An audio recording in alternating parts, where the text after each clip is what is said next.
It was 4:30 in the morning.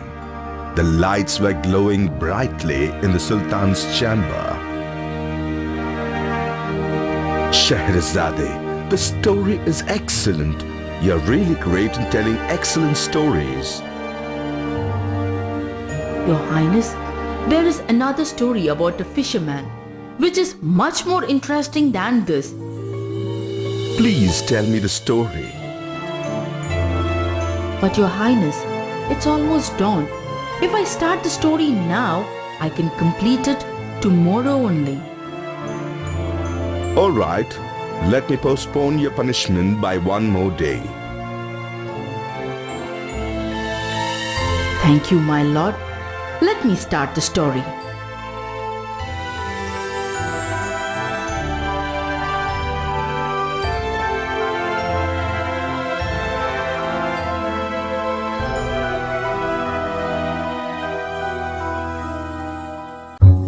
Once upon a time, a fisherman was living in a small village near the seashore. He was very old and poor, but had to support his wife and 3 children. Every day he went to fish, and each day he made a rule not to throw his nets more than 4 times. He started out one morning by moonlight and came to the seashore. He threw his nets, and as he was drawing them towards the bank, he felt a heavy pull. Oh God, it is very heavy. I think it must be a big fish. But moments after, instead of a fish, to his disappointment, it was only a body of a donkey. He threw his net in for the second time. It's very heavy. I think there must be loads of fish. He dragged the net. How unlucky I am. I have got only rubbish. He threw the net for the 3rd time. Again, it was very heavy. I at least hope this time it is a big fish. He dragged, but he got some shells loaded with mud. Oh God, have mercy on me. Please help me. My wife and kids depend on me. He threw the net for the 4th and final time. It was very heavy, and with great difficulty he dragged it. To his surprise, he saw a pot with a copper lid on it. What is this? Is it a treasure? If it is a treasure, I should take it to the king, give it, and get money for buying some wheat for the family.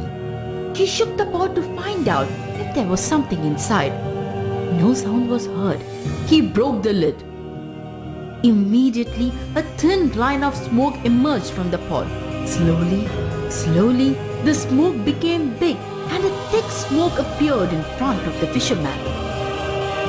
At last, a huge, terrific-looking monster appeared before him. Fisherman hid himself behind a rock in fear. He could not speak a word as he was tongue-tied. Fisherman, come out! The fisherman came out from the rock shivering. I am going to kill you. Now the fisherman got angry.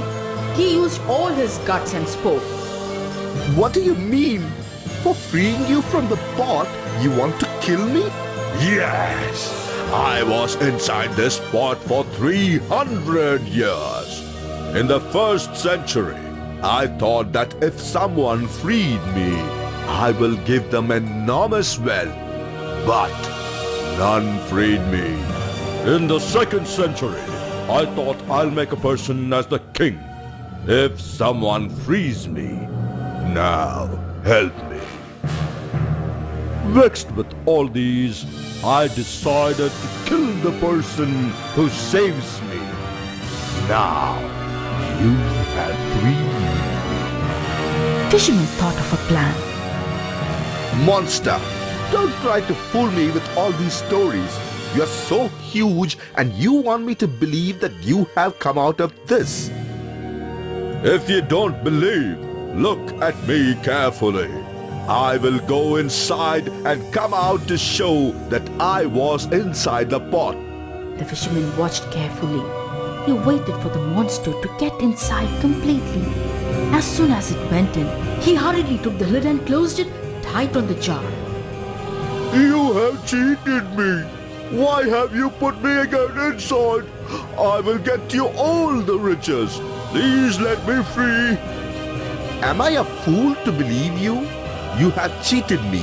If I leave you, you will treat me in the same way how the Greek king treated the physician Duban. What do you mean? Tell me.